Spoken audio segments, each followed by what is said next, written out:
आप लोगों का YouTube channel true victory mark पर स्वागत है। उत्तर प्रदेश पीसीएस का जो मेंस और प्री का जो ऑब्जेक्टिव क्वेश्चन है पर्यावरण से रिलेटेड, उसमें जो परीक्षा की दृष्टि से अति महत्वपूर्ण है उसका हम जो है क्वेश्चन कर रहे हैं, जो काफ़ी सहायक होगा हमारे उत्तर प्रदेश पीसीएस 2024 आरओ और बीपीएससी में भी। तो 2017 पर्यावरण का जो क्वेश्चन है जो मेंस में आया हुआ था, यूपीपीसीएस मेंस 2017 में, पहला क्वेश्चन है वायुमंडल का अस्थाई गैस है। तो वायुमंडल का अस्थाई गैस नाइट्रोजन, इसका 78% होता है, ऑक्सीजन 21%, आर्गन 0.93%, और जो हमारे कार्बन डाइऑक्साइड है तो वो बढ़ती और घटती रहती है। ठीक है, नेक्स्ट है ग्रीन वाश इंगित करता है। तो ग्रीन वाश का मतलब है पर्यावरण संरक्षण का झूठा वादा करना। जो बड़ी बड़ी कंपनियां हैं तो वो ग्रीन वाश करती रहती है। ठीक, पर्यावरण सूचना प्रणाली का जनसंख्या एवं पर्यावरण केंद्र वो कहाँ स्थित है? तो मुंबई देवनार में, जिसको हम बोलते हैं IIPS, जनसंख्या विज्ञान का अंतर्राष्ट्रीय संस्थान इसको बोलते हैं। नेक्स्ट है हमारा राष्ट्रीय पर्यावरण अभियांत्रिकी शोध संस्थान नीरी कब और कहाँ स्थापित किया गया था? तो नीरी की स्थापना 1958 में नागपुर में की गई थी। नेक्स्ट क्वेश्चन है हमारा 2016 पीसीएस मेंस का संरक्षित कक्ष वनस्पति क्षेत्र कहाँ पर पाया जाता है? तो ये कक्ष आ गया, ये इसका मतलब गुजरात के कक्ष में नहीं, यहाँ पे कक्ष वनस्पति क्षेत्र की बात कर रहा है, तो वो गोवा के कहाँ? चोराव द्वीप पर। नेक्स्ट है भारत के राष्ट्रीय जलवायु परिवर्तन कार्य योजना national action plan on climate change, ये कब आया था? तो ये 2008 में आया था। और इसके मिशन में कौन कौन सम्मिलित है? तो नेशनल सोलर मिशन हो गया, national mission for enhanced energy efficiency, उसके बाद हो गया national mission on sustainable habitat, national water mission, national mission for green India, national mission for sustaining the Himalaya ecosystem, national mission for sustainable agriculture और national mission on strategic climate knowledge and climate. तो 8वां है national mission on strategic knowledge for climate change. Next है हमारा Odum ने अनुक्रमण को एक क्रमागत विधि बताया।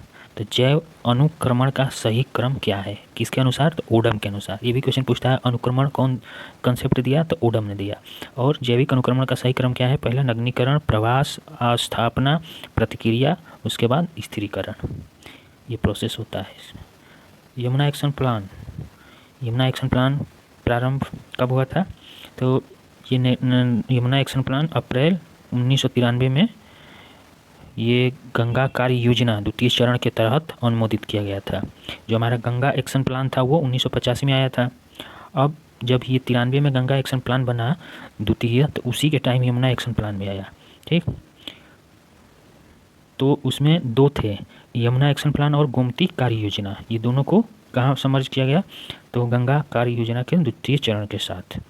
नेक्स्ट क्वेश्चन है हमारा शुक्ला फांटा वन्य जीव अभ्यारण्य कहाँ स्थित है? तो ये हमारा नेपाल में है और ये 1976 में इसको बनाया गया था। मीरू जल और आप जल संग्रहण कार्यक्रम भारत के निम्नलिखित राज्यों में से किसमें वर्ष 2000 में प्रारंभ किया गया था? तो नीरू ये आंध्र प्रदेश में वर्ष 2000 में प्रारंभ किया गया था।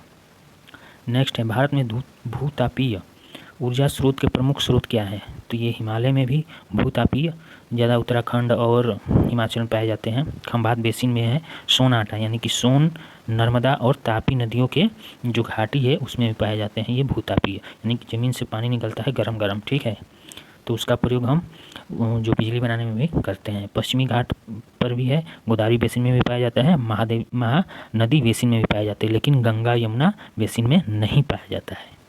नेक्स्ट है हमारा समुद्री राष्ट्रीय पार्क स्थित है। तो समुद्री राष्ट्रीय पार्क ये कच्छ की खाड़ी, इसको 1982 में स्थापित किया गया था। ठीक, कभी कभी ऐसे भी पूछता है कि प्रथम समुद्री राष्ट्रीय पार्क स्थित है, तो कच्छ की खाड़ी। नेक्स्ट क्वेश्चन है हरियाली योजना संबंधित है। तो हरियाली योजना हमारा जल प्रबंधन से संबंधित है, वाटर हार्वेस्टिंग से संबंधित है। ये 2003 में लाया गया था हरियाली योजना को। 2015 का क्वेश्चन है किसने सुझाया था कि पृथ्वी की धुरी पर अवस्था बदलना जलवायु परिवर्तन का एक कारक हो सकता है? ये बताए थे मूलिटीन मिलान कोविच, इन्होंने बताया कि जो हमारी अर्थ है दूरी पर रोटेट कर रही है तो इसकी अवस्था चेंज होती रहती है, तो जलवायु परिवर्तन भी इसका कारण हो सकता है। ठीक, और जलवायु परिवर्तन के और कारण है हमारे वातावरण में कार्बन डाइऑक्साइड की मात्रा ज़्यादा बढ़ना, यानी कि ग्रीन हाउस गैसेज जो भी है, कार्बन डाइऑक्साइड, मीथेन, ये जो है जलवाष्प, तो इसकी वजह से हमारा जो वातावरण में है वो ग्लोबल वार्मिंग हो जाती है और जलवायु परिवर्तन होने लगता है। जहाँ बारिश कम होना है वहाँ ज़्यादा हो जाता है, जहाँ ज़्यादा होना है वहाँ कम हो जाता है, जहाँ ज़्यादा हीट पड़ना है वहाँ कम, ऐसे ही इसको ही जलवायु परिवर्तन बोलते हैं। 2014 का यूपीपीसीएस मेंस का क्वेश्चन है, गहन परिस्थितिकी डीप इकोलॉजी शब्द का प्रयोग किसने किया था? तो अर्जी नेस ने किया था। कब किए थे ये? 1997 में किए थे।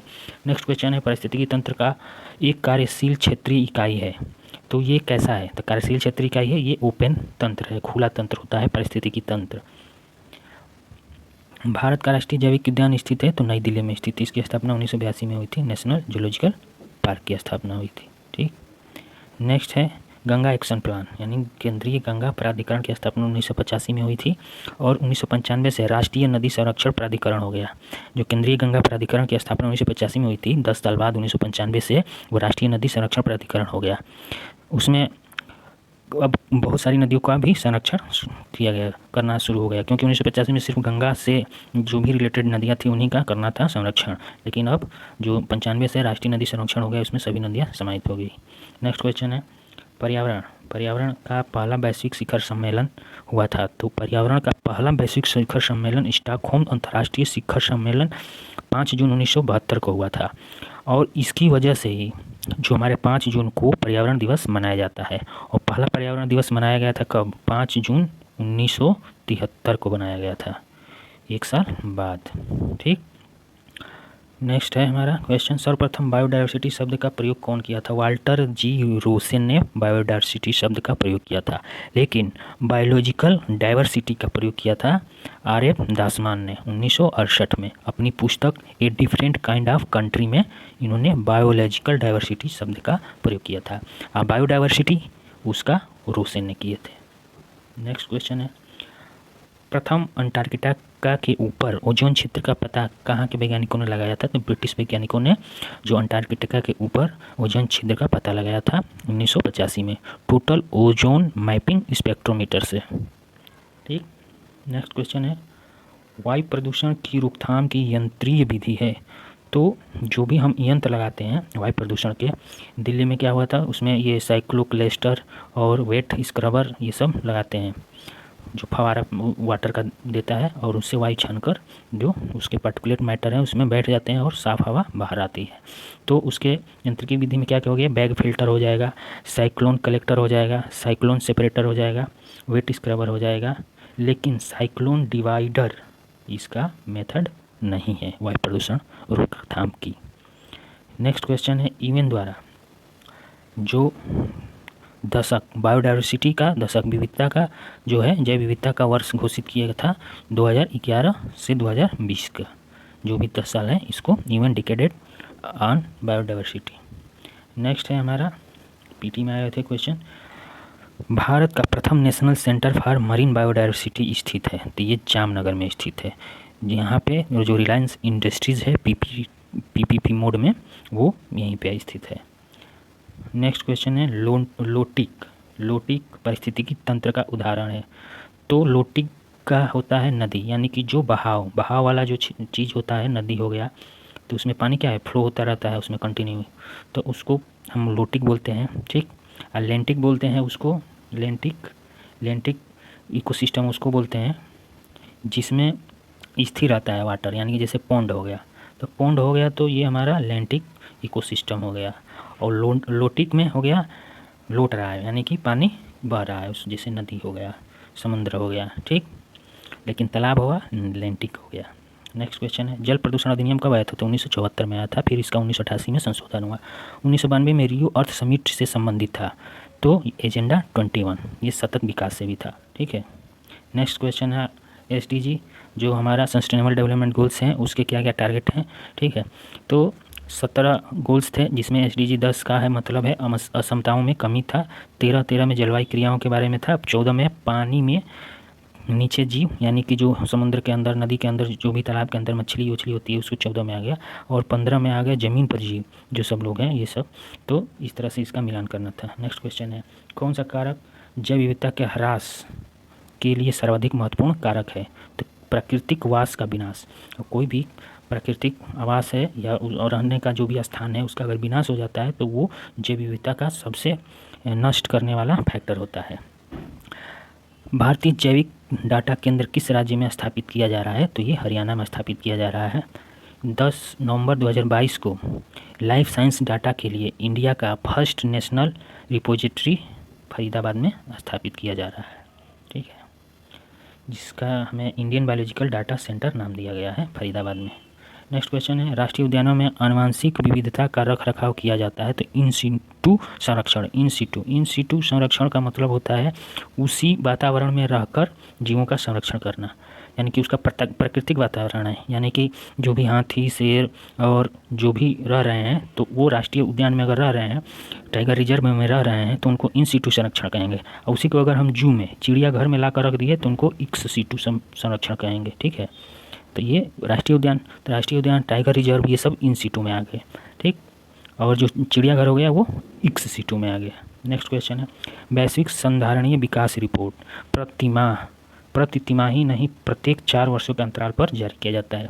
जो वैश्विक संधारणीय विकास रिपोर्ट है, GSDR global sustainable development report, वो प्रत्येक 4 वर्ष पर प्रकाशित की जाती है।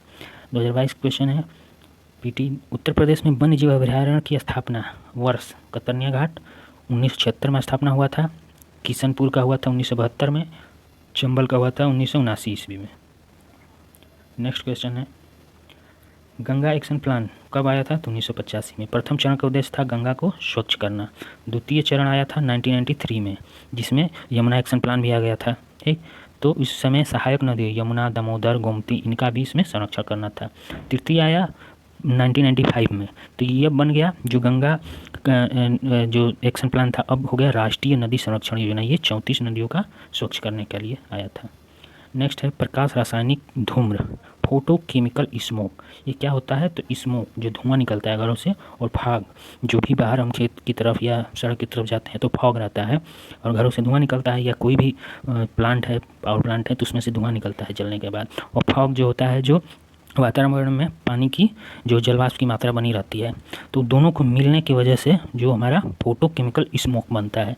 तो इसमें क्या होता है कि जो भी धुआं के अंदर, स्मोक के अंदर जो भी प्रदूषक होते हैं, nitrogen oxide, ozone, PAN, peroxy acetylic nitrate, तो ये आपस में मिल करके वो फोटोकेमिकल स्मोक बना लेते हैं, धूम्र बना लेते हैं। ये धुआं हो गया इसका मतलब, और ये धूम्र हो गया, ठीक। ये शहरों में देखने को मिलता है।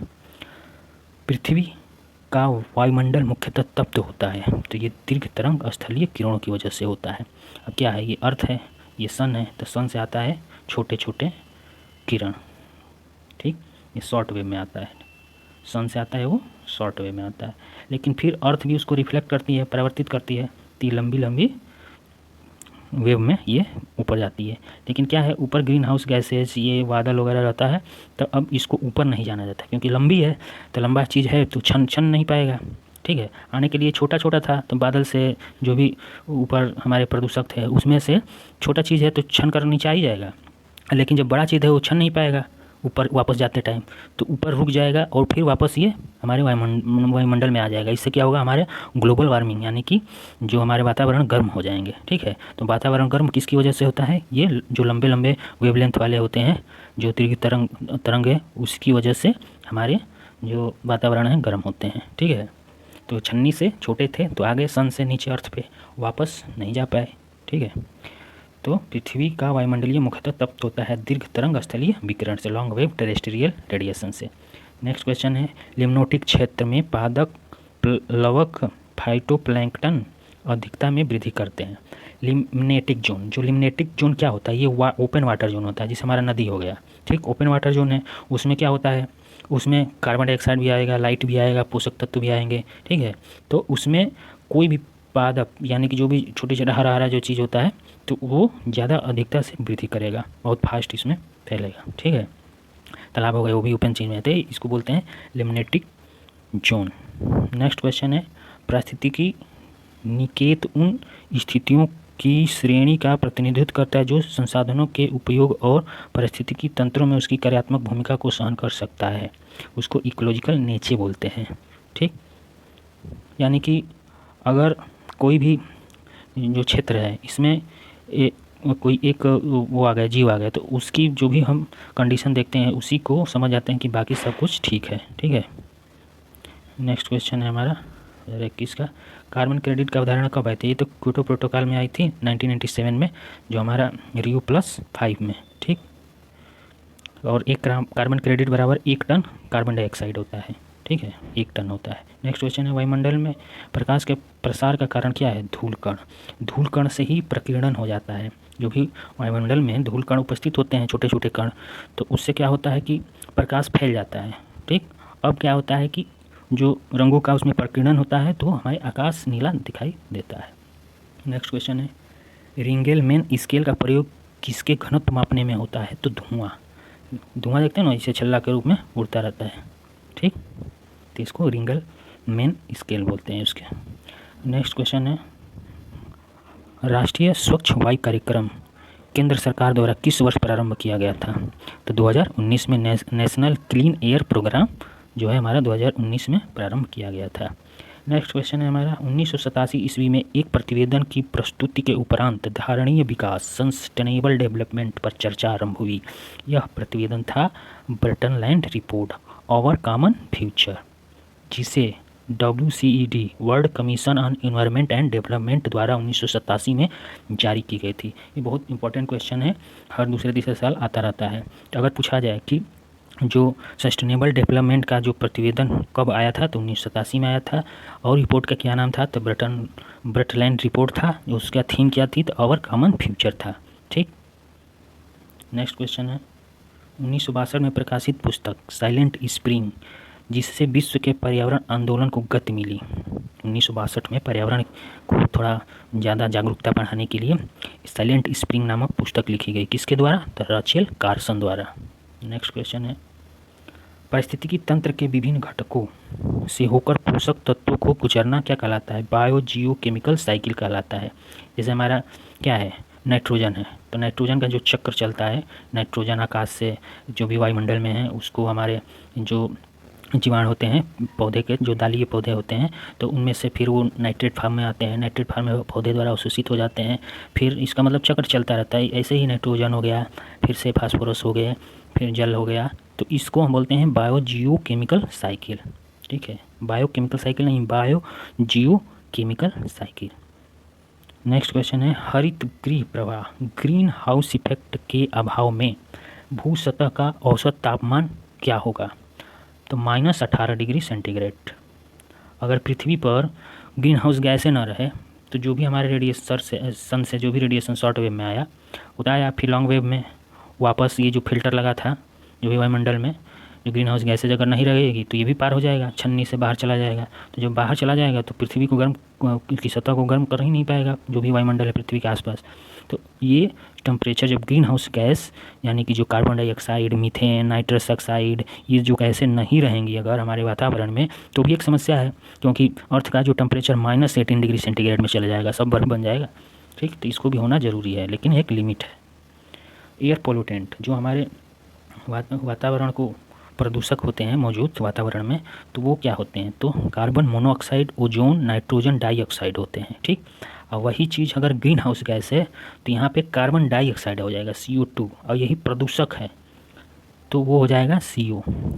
और मीथेन, ओजोन जो हमारा ग्रीन हाउस गैस भी हो गया और एयर पोल्यूटेंट भी हो गया। ठीक, और नाइट्रस ऑक्साइड है हंसने वाला N2O, तो वो हमारा ग्रीन हाउस गैस है। ठीक, लेकिन प्रदूषक हो गया नाइट्रोजन डाइऑक्साइड हो गया, जो एसिड रेन अम्ल वर्षा कराते हैं, वो हो गया प्रदूषक। ठीक है, तो ये दोनों अंतर थोड़ा आप समझ सकते हैं, इस चीज़ को कहीं लिख लीजिए। नेक्स्ट क्वेश्चन है, नेशनल पोल्यूशन प्रिवेंशन डे कब मनाया जाता है? तो 2 दिसंबर को नेशनल पोल्यूशन प्रिवेंशन डे मनाया जाता है। नेक्स्ट क्वेश्चन है, समुदायों का पूर्ण क्रम जो क्रमशः एक निश्चित स्थान पर बदलता रहता है उसको क्या कहते हैं? तो सीयर कहते हैं। ग्रीन हाउस गैस वायुमंडल में प्राकृतिक रूप से नहीं पाई जाती है, वो कौन सी ग्रीन गैस है? तो नाइट्रोजन ऑक्साइड। ये nitrogen oxide green house gas नहीं है, नाइट्रस ऑक्साइड था वो ग्रीन हाउस गैस N2O। ठीक है। ये रहा N2 हमारा ग्रीन हाउस गैस है। नाइट्रोजन डाइऑक्साइड हमारा पॉल्यूटेंट प्रदूषक हो गए। अब ये कह रहा था नाइट्रोजन ऑक्साइड जो है ग्रीन हाउस गैस नहीं है। नेक्स्ट क्वेश्चन है हमारा, सामान्यतः पर्यावरण को निम्नलिखित प्रकार से वर्गीकृत किया जा सकता है। इस वर्गीकरण का अंश नहीं है, तो परिचालन पर्यावरण जो है हमारा वर्गीकरण का जो है अंश नहीं है। पर्यावरण सामान्यतः भौतिक पर्यावरण होता है, सांस्कृतिक पर्यावरण भी होता है, जैविक पर्यावरण भी होता है। ठीक है। नेक्स्ट क्वेश्चन है, पारिस्थितिक संक्रमण अवधारणा का सर्वप्रथम प्रयोग किया गया था तो जॉन बोनेट के द्वारा 1976 में किया गया था। बुक था ecological transition, cultural anthropology and human adoption. The limit to growth report 1972 में प्रकाशित हुई थी। ठीक है। और ब्रटलैंड आयोग रिपोर्ट 1987 में हुई थी। तो जो पहला रिपोर्ट था द लिमिट टू ग्रोथ वो 1972 में था और ब्रटलैंड आयोग रिपोर्ट था 1987 में था। ठीक है। तो ये हमारा जो है 2019 से अगले वीडियो में करते हैं, नहीं तो ये वीडियो काफ़ी लंबी हो जाएगी। तब तक के लिए bye, thank you for watching.